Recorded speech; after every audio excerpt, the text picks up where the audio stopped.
one of the best modifications for the smart Roadster. Or is it?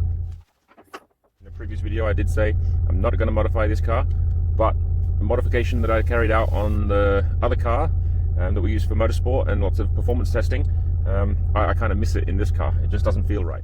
Also, this modification is free, so why wouldn't we do it on all the cars?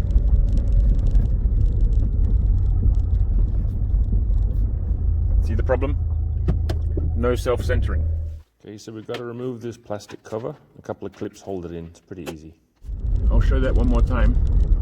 This time I'll go just a little bit quicker, so you can see that even at slow cornering speeds, you don't have, the car doesn't self-center.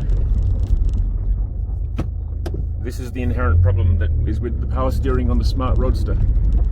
It is a problem because it removes the feedback from the wheel. The driver doesn't get the sensation of how much grip you really have, and when you're exiting a corner you must manually straighten the steering because the car has the sensation that it doesn't have enough caster, or that the wheel alignment is not quite right.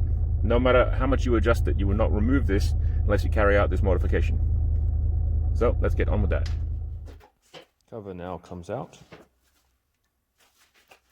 It's just showing you where the little dust cap is that we've got to remove. Now it's a 22mm socket for that. Just put a cover over here over the battery terminal so that we don't accidentally short circuit anything. Don't want to blow ourselves up. And yeah, just find a wrench that fits in between your steering shaft so that you can hold, just so that you can work on that. So before stuff, we'll just take out this dust cover and yeah, just unthread that, get it out of the way. And once that's out of the way, then you can see underneath there's the little 16mm. So that little 16mm, we put a socket on there. We just click it onto the unwind setting, as if you were going to undo it, right? And then you're going to push your wrench in there, and you're going to just jerk down on that, and it'll go crack. And now you can see that when you move the lever that you've put in the steering shaft, you can see it popping that bearing out and that 16mm nut. So now by hand you just unwind it, and it will just wind out of the thread or out of the worm drive on the gear, and out she comes. And that there is the culprit for ruining the feeling of the smart Roadster steering experience. So wrap it in some Glad wrap or some sandwich wrap, whatever you guys call it, some plastic just to keep the grease on it. Just in case you decide you ever want to put this back before you sell the car to somebody who likes video game steering that feels horrible and vague. But, some people, they want that, so keep it original. Okay, next up, we're just working on the plug, trying to get some access so that we can remove it. Now you can see the red wire and the black wire there, those big, thick, chunky ones. They are the 2-wire plug that I refer to. And you've got to unplug the other half of that, which is just outside of the frame. You can't see it because there's so much crap in the way. But yeah, you wriggle around on there, you better pop it off. It's got a little button you've got to push first to release it. It's a bit difficult with one hand, but there you go. It's that's the plug. Just leave that disconnected. I suppose if you wanted to, you could wrap it up in some electrical tape just to keep grit out of it. But once that's off, clean down any mess you've made, put back the cover, put the clips back on. Those little clips are sort of just like a one-way barb. They just push in and they pull out again pretty easy. And there you go, it's all nice and neat and tidy. Reinstall your boot liner and you're good to go. Okay, we've taken out the worm drive. We've disconnected the 2-wire plug. It's got the 2 thick wires from the motor on the power steering assembly. It's a thick red and a thick black wire.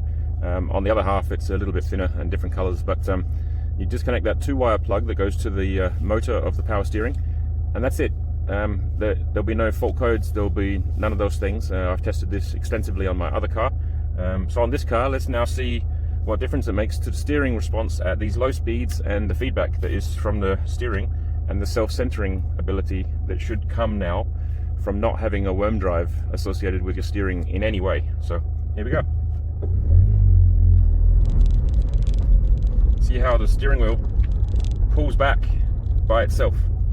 Now we're going really slow, so the impact is not huge, but I can tell you straight away that even when you're going in reverse, the car has a different behavior. The steering is an entirely more responsive feeling. You don't have the delay associated with a little motor having to accelerate. So when you accelerate out of a corner, the self-centering behavior is much more neutral. You get a lot more feel of what's happening. See, the wheel is jiggling around on the stones here, whereas before the wheel was dead. It didn't have any of that. So if you don't like the feeling of the road, then don't do this. If you are the sort of person who really likes everything to feel like sort of artificial in a video game, then just leave the Roadster standard. That will suit you better.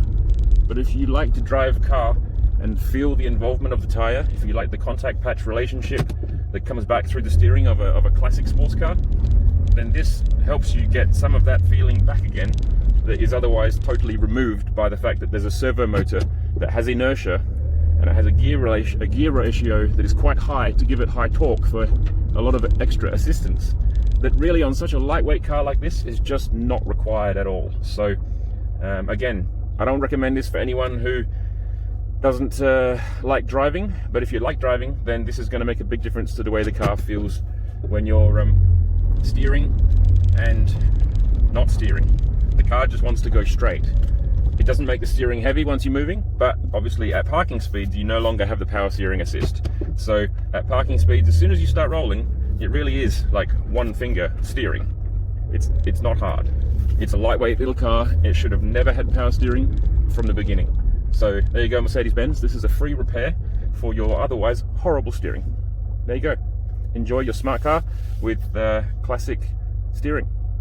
Cheers.